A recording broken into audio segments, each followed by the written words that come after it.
আসসালামু আলাইকুম, সবাইকে ওয়েলকাম জানাচ্ছি আমার চ্যানেল রুমিস ফ্যাশনেবল হাউসে। বরাবরের মতো আরেকটি ডেইলি ব্লগ নিয়ে এসেছি আপনাদের সামনে। গত কয়েকদিন আমার রুম ট্যুর ভিডিওগুলি যাচ্ছিল, এর জন্য এই ভিডিওটা দেওয়া হচ্ছিল না। তো এর আগের ভিডিওতে আমি বলেছিলাম আমার ভাই বোন আমরা একসাথে হব, তো সেটারই একটু ধারাবাহিকতা আর কি। সকালে উঠে অনেকগুলো কাজ করে নিয়েছি, ফ্রিজ থেকে এগুলো বের করে নিয়েছি, ডিম সিদ্ধ করে নিয়েছি। আর এই যে গত ব্লগে দেখিয়েছিলাম তাল জাল দিয়ে নিয়েছিলাম, পিঠা একটু তাল আছে সেটা দিয়ে পিঠা বানাবো। এখানে 16 পিস কাতলা মাছ আমি ভেজে নিয়েছি। গরুর গোশত ফ্রিজে, নর্মাল ফ্রিজে রেখেছিলাম, অনেকগুলো রান্না করেছি, সেটা এখান থেকে অর্ধেক ডিপ ফ্রিজে রেখে দিয়েছি, বাকিগুলো এখন জাল দিয়ে নিচ্ছি। এখানে শুটকি দিয়ে আলু মাছ দিয়ে একটু শুটকি ভুনা করেছি।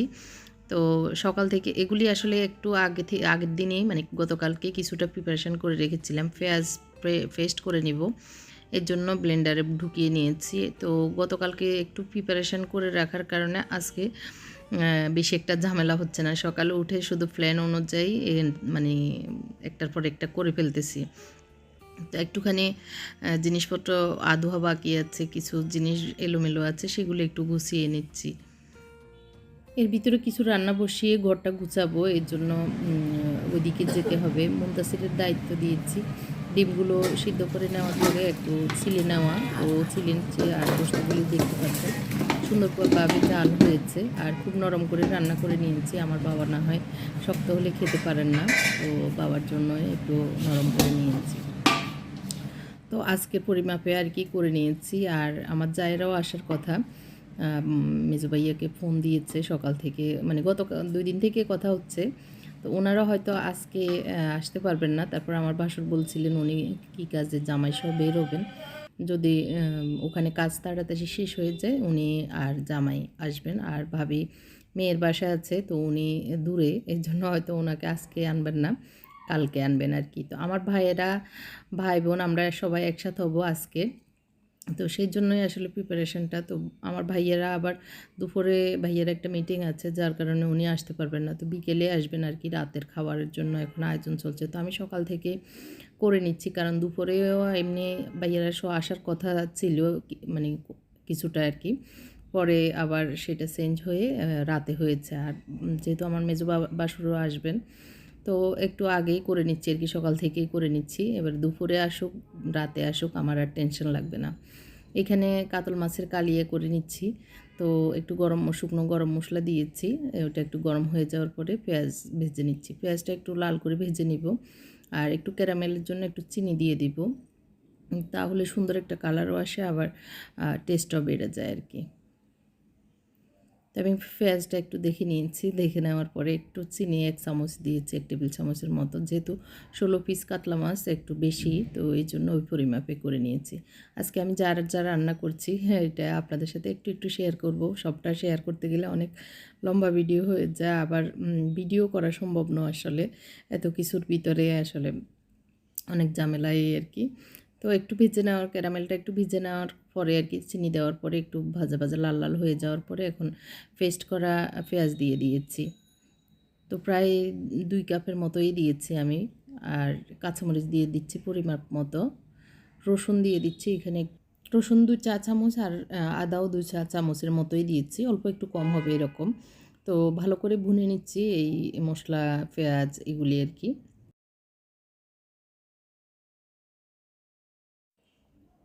অনেকক্ষণ ভেজে নেওয়ার পরে এখন দিয়ে দিব গুঁড়ো মরিচ। আর আমাদের এই মরিচগুলোতে একটু ঝাল কম, আমি কাশ্মীরি যে মরিচগুলো লাল লাল বড় বড় সেগুলি মানে ভাঙিয়েছি। তো এখানে প্রায় 3-4 চামচের মতোই দিয়েছি, আর পরিমাণ মতো লবণ দিয়ে দিচ্ছি। হলুদ দিয়েছি একটুখানি, বেশি দিইনি হলুদ, আর জিরা ধনিয়া পাউডার দিয়েছি একটু। তো এটা আসলে পরিমাপ মতোই, আমি আমার আন্দাজ মতোই দিচ্ছি আর কি। এখানে 16 পিস মাছের জন্য যতটুকু দরকার ততটুকুই, আর আগুন বাড়িয়ে আমি একটু ভালো করে ভেজে নিচ্ছি। আর এখানে প্রায় 4টা বড় আকৃতির আর কি টমেটোকে ভালো করে পেস্ট করে তারপরে এখানে দিয়ে দিয়েছি। একটু ব্লেন্ডার দিয়ে পানি দিয়ে দিচ্ছি, আর বেশি দিব না, কারণ এই মশলাগুলি ভালো করে টমেটোর সাথে জোশ হতে হবে, মানে ভালো করে কষাতে হবে আর কি। এই যে তেল উঠে এসেছে, এই পর্যায়ে আমি এখন মাছগুলি দিয়ে দিব। তার আগে একটু দই দিয়ে দিচ্ছি, দইটা দেওয়ার সময় অবশ্যই চুলাটা অফ করে দিলেই ভালো, অথবা একদম ডিমে আঁচে করে দিলেই ভালো, কারণ দই দেওয়ার পরে যে কোনো কিছুতে দইটা অনেক সময় ফেটে যাওয়ার সম্ভাবনা থাকে। তো এটা একটু মাথায় রাখলে যখন চুলাটা অফ করে কিছুক্ষণ নেড়ে ছেড়ে একদম মিক্স করে ফেলবেন, তারপরে চুলাটা আবার বাড়িয়ে দিলে বা জ্বালিয়ে দিলে তখন আর ফাটবে না। তো অনেকক্ষণ দইয়ের সাথে ঢাকনা দিয়ে আমি কষিয়ে নিয়েছি। মশলাটা নেওয়ার পরে আবার এখন গরম পানি দিয়ে দিয়েছি। এরপরে আর পানি টানি দিব না, এর ভিতরেই মাছটা হবে আর কি। এদিক দিয়ে একটু মশলার প্রিপারেশান নিচ্ছিলাম, তো এর ভিতরে আবার দেখতেছি যে মানে ঝোলটা ফুটে উঠেছে, এর জন্য মাছগুলি আগে দিয়ে দিচ্ছি।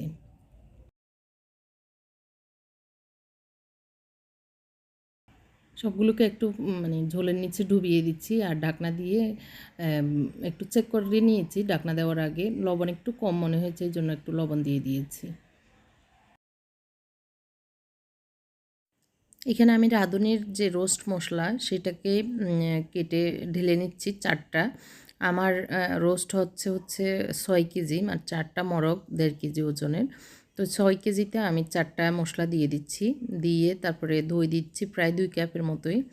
2 কাপের থেকে একটু কমও হতে পারে। তো একটু পানি দিয়ে ভালো করে মিক্স করে একটা পাতলা মানে ঘনত্ব তৈরি করে নিব। আর আমার হাজব্যান্ডকে একটা দায়িত্ব দিয়েছি, বাদাম ছিল না, তো বাদাম মিক্স ফ্রুটসের সাথে ছিল, তো বাদামটা বেছে দিয়েছে, আর ওগুলিকে আমি পানিতে একটু গরম পানিতে পেস্ট করে নিব। তো এর ভিতরে মানে কাতল মাছের কালিয়াটা হয়ে গিয়েছে, তার আগে একটুখানি ঘি দিয়েছি, দিয়ে ধনিয়া পাতা দিয়ে কাঁচামরিচ দিয়ে নামিয়ে নিব। শেষ হয়ে গিয়েছে জটফট আমাদের এই কাতল মাছের কালিয়াটা, খুবই টেস্ট হয়েছিল। তো এই তো এখন একটু ঢাকনা দিয়ে 2 মিনিটের মতো রেখে দিব, তারপর নামিয়ে নিচ্ছি। এরপরে এখন রোস্টটা বসাবো, এর জন্য রোস্টের জন্য তেল দিয়েছি পেঁয়াজ বেরেস্তার জন্য। পেঁয়াজ বেরেস্তা আগেই করে নিয়েছি, তো এখানে আরেকটু বেরেস্তা করে নিচ্ছি আর কি। একটু বেরেস্তা এখানে দিয়ে দিচ্ছি, এটা হলো আমি চিংড়ি মাছ করব সেই জন্য। তো নারকেল চিংড়ি করে নিচ্ছি, তো এই জন্য একটু আলাদা পেঁয়াজ বেরেস্তা করে নিয়েছি। তারপরে এখানে দিয়ে দিচ্ছি পেঁয়াজের পেস্ট আর কি। তো পেঁয়াজ একটু বেশি মনে হয়েছে এখানে, এই জন্য এটা একটু কমিয়ে নিচ্ছি। তো 2 হাতে হাত চালিয়ে আসলে করে নিচ্ছি, একসাথে করে নিলে সময়টাও বেঁচে যাবে আর আমিও অবসর হয়ে যেতে পারবো এর জন্য। এখন একে একে দিয়ে দিব বাটা মশলাগুলি। এখানে রসুন দিয়ে দিচ্ছি, আদা দিয়ে দিচ্ছি, এটা চিংড়ি মাছের জন্য। তো 1 চামচ মানে 2 চামচ করে দিয়েছি। লবণ দিয়ে দিচ্ছি পরিমাণ মতো, যেহেতু আমি একটু ভেজে রেখেছিলাম গতকালকে, তো এর জন্য একটু ওই হিসাবে দিচ্ছি। আর এখানে পেঁয়াজ বেরেস্তার সাথে আমি যে পেঁয়াজ দিয়েছিলাম সেটা একটু ভাজা হয়ে যাওয়ার পরে যে মশলাটা মিক্স করে রেখেছিলাম সেটা দিয়েছি। আর এই তো চিংড়ি মাছগুলি দিয়ে দিয়েছি। চিংড়ি মাছতে আসলে অনেক বেশি মশলাপাতি দিলে আমার মনে হয় আর কি বেশি একটা খেতে ভালো লাগে না, সিম্পল মশলায় অনেক টেস্ট হয়। তো একটু এই মশলার সাথে যে মশলাগুলি দিয়েছিলাম সেই মশলার সাথে একটু ভালো করে নেড়ে চেড়ে দিচ্ছি, নিচে যাতে লেগে না যায়। অল্প একটু পানি দিয়ে ঢাকনা দিয়ে এখন একটু গরম হতে থাকুক। আর এই দিক দিয়ে আমি একটু টমেটো সস দিয়ে দিচ্ছি রোস্টের জন্য আর কি, 1/2 কাপের মতোই দিয়ে দিচ্ছি। তো এই মশলাগুলি একটু ভালো করে কষিয়ে নিব। এখানে গুঁড়ো মরিচ দিয়েছিলাম, আর আমি আমার হেল্পার ডেকেছি আমাদের কর্তাকে। ঘরের কর্তা এসেছেন মানে রোস্টটা একটু নেড়ে ছেড়ে করার জন্য, আর এদিক দিয়ে আমি চুলায় আরেকটা করতে গিয়ে ওইটা আবার মশলা লেগে যাবে, এর জন্য বললাম যে একটু এসে এগুলো নাড়াচাড়া করেন বা রোস্টটা একটু করেন। আমি যেভাবে বলবো ডিরেকশন দিব উনি করবে এই আর কি। আর এদিক দিয়ে আমি নারকেল পেস্ট করে রেখেছিলাম, কিন্তু একটু ছুঁচা রয়ে গেছে আর কি, তো এই জন্য হাত দিয়ে এটাকে একটু ছেঁকে দিয়েছি। ছাঁকনি নেওয়ার মতো আসলে সময় এবং মনে হচ্ছে না, খুব তাড়াহুড়ো করছিলাম এই আর কি। এই যে উনি এখন মশলাটা কষানোর পরে আর কি, এখন আমি এইগুলি যে গতকালকে না পরশুদিন এভাবে জাল দিয়ে রেখেছিলাম ফ্রিজে, তো এখন একদম সর বসে আছে, তো এগুলিকে উল্টিয়ে পাল্টিয়ে দিয়ে দিচ্ছেন। আর ওই দিক দিয়ে চিংড়ি মাছটা হয়ে গিয়েছে। আমি আরও কী কী দিয়েছিলাম সেটা আর দেখাইনি, যা যা দিয়েছিলাম এখানে। তো আজকে রেসিপিটা আসলে প্রপারলি রেসিপি আমি শেয়ার করছি না, সেজন্য আর কি পরে আরেকদিন এটা আমি শেয়ার করব ইনশাল্লাহ। ধনিয়া পাতা দিয়ে নামিয়ে নিয়েছি। আর এখন ঘরটা গুছিয়ে নিয়েছি, কীভাবে গুছিয়ে নিয়েছি দেখিয়ে দিচ্ছি। একটু আগে আম্মা বাবা, আমার বোন এসেছে, আম্মা বাবা এর ভিতরে ছিলেন না, আমার ভাইয়েরা যেহেতু এসেছেন, ওনারা আমার ভাইয়ের বাসায় গুলশানে ছিলেন। তো আমার বোন এসেছে বাড়ি থেকে গতকালকে, তো আমার বোন সহ সবাই এখন এখানে এসেছেন। তো ওনারা আগে এসেছেন, মানে সকালে দুপুরে খাবেন। আর আমার ভাই ভাবি ওনারা যে আমেরিকাতে থেকে এসেছে, ওনারা আসবেন রাতে আর কি। রাতে বলতে মানে বিকেলে আসবে আর কি। তো রাতে খাওয়া খাবে বা থাকার জন্য আমি মানে বলতেছি আজকে থাকতেই হবে, কিন্তু আসলে থাকবে কি না সেটা তো পরে দেখা যাবে। তো এইভাবে আজকে এই রুমটা মানে ঘরটা একটু যদিও এলোমেলো আছে, তারপরেও যতটুকু পেরেছি আর কি, কারণ অনেক কাজ করতেছি সকাল থেকে, মানে আর শেষ নাই কাজের, একা হাতে করতেছি। খুশি এসেছিলো অনেক দেরিতে, এসে টুকটাক করে দিয়েও চলে গেছে, ঘরটা মুছে দিয়ে আর কি। তো এইটুকুই ছিল আর কি। তো এটা গেস্ট রুম বা আমার ছেলের রুম। তো ছেলে যেহেতু নাই, গেস্ট রুম হিসেবে আমি এভাবে সাজিয়ে নিয়েছি, আমার ভাই ভাবি যদি থাকে এই আর কি। আর এই তো আম্মা ওইদিকে যাচ্ছিলেন। তো ডাইনিং রুম সহ আমি কিচেন সহ সবগুলো তো বিস্তারিত একটা আলাদা ব্লগ দিব। তো আজকে যেভাবে করে নিয়েছিলাম একটু দেখিয়ে দিচ্ছি। তো বিস্তারিত জানতে হলে আসলে আপনারা কমেন্ট করে জানাবেন, যদি কিভাবে কি করেছি জানতে চান তাহলে দিব ইনশাল্লাহ। আর এদিক দিয়ে আমি প্লেট বাটি সহ সব কিছু ধুয়ে পরিষ্কার করে এই জায়গায় রেখেছি, তো সেটা একটু দেখিয়ে দিচ্ছি। এখানে একটা সবুজ ম্যাট দিয়েছিলাম, তো ম্যাটের উপরে এই জিনিসগুলিতে মানে সব খাবার সার্ভ করব ধুয়ে টুয়ে সব রেডি করে রেখেছি। মেহমান আসার আগে অনেক কিছু মাথায় রাখতে হয় আমাদের, হ্যাঁ, গৃহিণীদের। তো একটার পর একটা কি আসে কাজ, সেটা আসলে ধারাবাহিকতা কাজ করতে করতে বা এরকম মেহমানদারি করতে করতে চলে আসে মাথায়, তখন আর বেশি একটা অসুবিধা হয় না।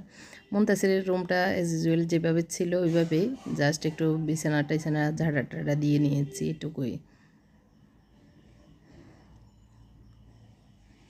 এখন রান্নাঘরে চলে যায় কি কি রান্না করেছি। আসলে এর ভিতরে সবজি রান্না করেছি, পোলাও রান্না করেছি, তারপরে গতকালকে যে মানে রেডি করে রেখেছিলাম, তার কারণে এই সহজে অল্প সময়ে হয়ে গিয়েছে আমার। সব কিছু মোটামুটি রেডি, এখন জাস্ট এই টুকটাক হালকা পাতলা অগোছানো আছে, সেগুলি একটু গুছিয়ে নেব। দোয়া পাটলাও ছিল, এগুলি করে নিয়েছি একটু আগে, তো যার কারণে বেশি একটা আর কাজ নেই।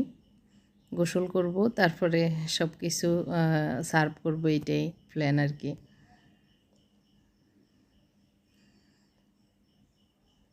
তো একটু আমি আজকে যেরকম ছিল সেটাই একটু দেখিয়ে দিচ্ছি। এখানে পোলাও রান্না করেছি 1 কেজি চাউলের, ভাত রান্না করেছি 2 পটের, এখানে সবজি রান্না করেছি ব্রোকলি সহ একটু মিক্স একটা সবজি রান্না করেছি। আমি চাইনিজ সবজিটা করিনি, আমার ভাইয়া যেহেতু দেশীয় খাবার খাবেন এর জন্য, ভাইয়ের জন্য এখানে ডিম সিদ্ধ করে ডিম ভুনা করব, মানে রোস্ট টাইপের আর কি।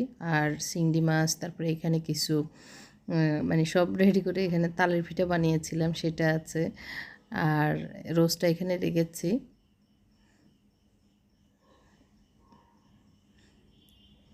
তো এই তো এইভাবে সব কিছু মোটামুটি রেডি করে নিয়েছি। আর এখন আমার রুমে যাব আর গোসল করব। ওরা নামাজের জন্য রেডি হয়ে নিয়েছে, নামাজ পড়বে সবাই। আমার বোনের ছেলে নামাজ পড়তেছে, মোত্তাকিও উজু করে নিয়েছে। এর ভিতরে আমি গোসল টোসল করে এখন আমার রুমটা দেখাচ্ছি। আমার রুমটা একটু এলোমেলো আছে, কারণ এই রুমে সকাল থেকে লোকজন ছিল, তো এই জন্য একটু গুছানোটা বেশি ভালোভাবে হয়নি। তো আজকের প্রিপারেশনটা কেমন হয়েছে, কেমন লেগেছে আপনাদের কাছে, আজকের ভিডিওটি কমেন্ট করে জানাবেন। আর ভালো লাগলে লাইক দিতে ভুলবেন না। আর ওরা নামাজ কালমা পড়ে এখন খেলতে বসেছে, টুকটাক একটু খেলাধুলা করতেছে আর কি। খালাতো ভাই ভাই এরা ওরা একসাথ হয়েছে, মামাতো ভাই একসাথ হবে, তো ওইগুলি নিয়ে গল্পগুজব চলছে ওদের ভিতরেও। এর ভিতরে আমার ভাসুর আর ভাসুরের মেয়ের জামাই, মেজোজনের জামাই, সামিয়ার জামাই এসেছে, তো ওনাদেরকে খাবার দিয়ে দিয়েছি, ওনারা খাবার খাচ্ছেন। আর আমি একটু ওই যে গত ব্লগে দেখিয়েছিলাম এই পুডিংটা বানিয়েছিলাম, সেটা কেটে দিয়েছি। আর ওনাদের খাবার শেষ, এখন মিষ্টি খাচ্ছে। আল্লাহ হাফেজ।